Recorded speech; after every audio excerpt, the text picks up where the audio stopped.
या मालिकेच्या आजच्या भागात आपण पाहणार आहोत, अहिल्याने कानाखाली मारल्यामुळे दिशा खूप चिडलेली असते. तर अहिल्या तिला म्हणत असते की तुला लाज वाटत नाही का गं असं वागायला. मी आत्तापर्यंत तुझ्याकडे दुर्लक्ष केलं कारण तू माझ्या मैत्रिणीची मुलगी आहेस म्हणून. मी ठरवलं की अनेकदा तुला संधी द्यावी, कदाचित तुझ्यामध्ये सुधारणा होतील. मात्र तुला तर काही अक्कल येतच नाहीये.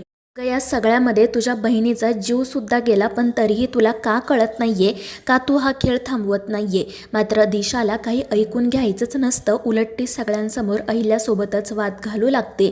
तर अहिल्या म्हणत असते की तुला लाज वाटत नाही का, वैर आपल्या दोघींमधलं आहे ना, तू या लोकांच्या जीवावर का उठली आहेस. आणि त्यावेळी दिशा म्हणते की तू माझ्या कानाखाली का मारली, तुझ्याकडे काय पुरावा आहे ग, हे सगळं मीच केलं आहे याचा. आणि समजा हे सगळं मी केलं जरी असेल तर तू माझं काही वाकडं करू शकत नाही, हे लक्षात ठेव.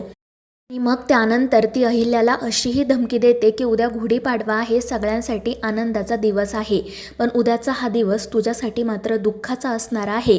आणि ते ऐकून अहिल्या म्हणते की तुझ्यासारखी अनेक संकटं आजपर्यंत या किर्लोस्करांच्या घरावर आली आणि आम्हाला सलाम ठोकून निघून गेली. तुझ्यासारखी नीच मुलगी आमचं काही वाकडं करू शकत नाही. आणि आजचा दिवस तुझा होता मान्य आहे, मात्र उद्याचा दिवस तुझा नसणार. उद्या आम्ही दिमाखामध्ये गुढी उभारणार आणि गुढी उतरवण्याच्या आधी मी तुझं विसर्जन करणार, हे नक्की. एक वेळ पोलिसांच्या तावडीतून तू सुटशील, मात्र माझ्या तडाख्यामधून आता तुला कोणीही वाचवू शकणार नाही.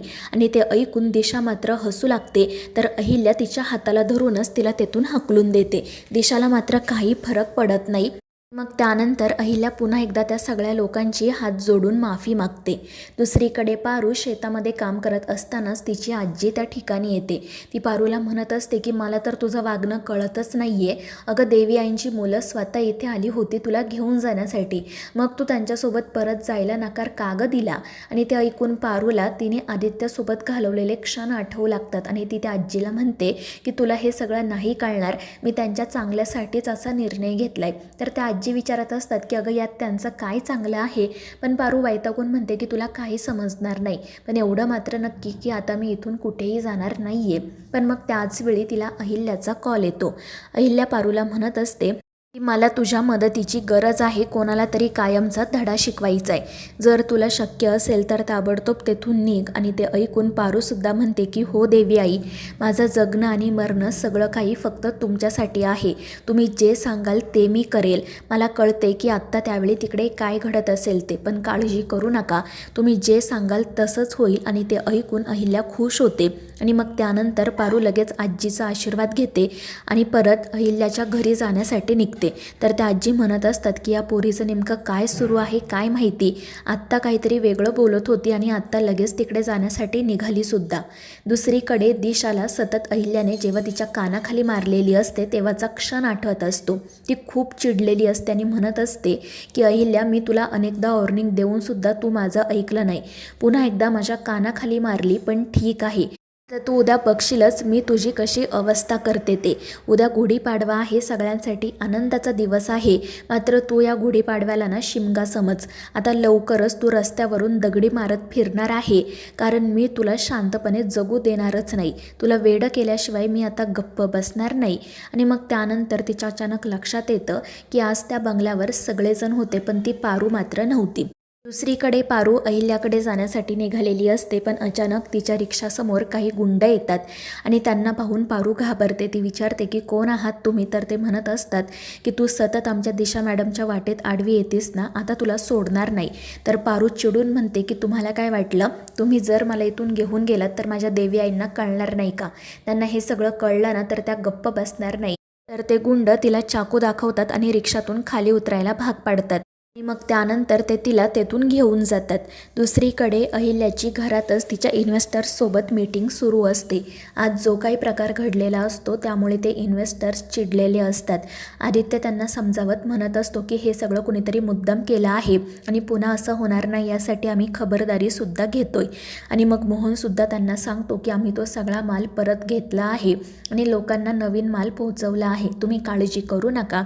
आणि त्यांचं बोलणं सुरू असतानाच अहिल्याला एक फोन येतो. सगळ्यांना असं दाखवते जणू तो दिशाचाच फोन आहे.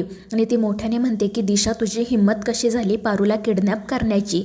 वैर आपल्या दोघींमध्ये आहे ना, मग यामध्ये तू पारूला का ओढलंस आणि पारू किडनॅप झाली आहे हे कळता क्षणी घरातल्यांना तर मोठा धक्काच बसतो. ते इन्व्हेस्टर्ससुद्धा घाबरलेले असतात. तर अहिल्या नाटक करत फोनवर बोलत म्हणत असते की दिशा, मी तुला अनेकदा सांगितलंय की वैर आपल्या दोघींमध्ये आहे.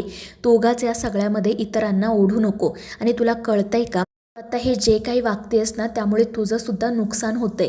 अगं, तू आमच्या प्रोडक्ट्समध्ये केमिकल मिसळलं आणि त्यामुळे आमचे इन्व्हेस्टर्स चिडले आणि त्यांचं किती नुकसान झालं याचा तुला अंदाज तरी आहे का? एक गोष्ट विसरू नको की ज्या इन्व्हेस्टर्सने आमच्या कंपनीमध्ये इन्व्हेस्ट केले त्यांनीच तुझ्या कंपनीमध्ये सुद्धा इन्व्हेस्ट केले. आणि मग त्यानंतर ती पुढे असंही म्हणते की काय बोललीस तू दिशा, तुला त्या इन्व्हेस्टर्सचा काही फरक पडत नाही का? अगं, तू असं कसं काय बोलू शकते? हे बघ, आपल्याला नेहमी बिझनेस करताना इन्व्हेस्टर्सची गरज लागतेच. मग त्यानंतर ती फोन ठेवून देते. आदित्य आणि प्रीतम लगेच पारूला शोधण्यासाठी निघालेलेच असतात. पण अहिल्या त्यांना थांबवत म्हणते की काळजी करू नका, पारूला काही होणार नाही. आणि मग त्यानंतर ते इन्व्हेस्टर्स लगेच तिला विचारू लागतात की मॅडम, तुम्ही नक्की कोणाशी बोलत होता? ही तीच दिशा आहे का जिच्या कंपनीत आम्ही इन्व्हेस्ट केलं आहे? आणि त्यावेळी अहिल्या म्हणते की हो, ही तीच मुलगी आहे. खरं तर तिच्यामध्ये आणि माझ्यामध्ये प्रॉब्लेम आहे, मात्र ती आता सगळ्यांच्या जीवावर उठली आहे. आणि तुम्ही ऐकलं ना, तर ती काय म्हणाली ते की तिला कोणाचा काही फरक पडतच नाही. आणि ते ऐकून ते इन्व्हेस्टर्स खूप चिडतात. दुसरीकडे दिशा तिच्या खोलीतच असते आणि आता हसतच उद्या अहिल्याची कशी वाट लागेल याचा विचार करत असते. मग त्याचवेळी नेमका तिला अहिल्याच्या घरी असणाऱ्या एका इन्व्हेस्टरचा फोन येतो. तो दिशाला म्हणतो की तुझ्यासारख्या नीच मुलीच्या कंपनीमध्ये मी पैसा गुंतवला, हीच सगळ्यात मोठी चूक झाली. आता मी तो पैसा काढून घेतोय. आणि ते ऐकून दिशाला आश्चर्य वाटतं. ती म्हणत असते की हे काय बोलताय तुम्ही? पण तो माणूस काही ऐकत नाही आणि फोन ठेवून देतो. आणि हे पाहून अहिल्या तर खूपच खुश होते. त्यानंतर मग दुसरा माणूससुद्धा दिशाला फोन करतो आणि तिला सांगतो की मी तुझ्या कंपनीतून सगळा पैसा काढून घेतोय.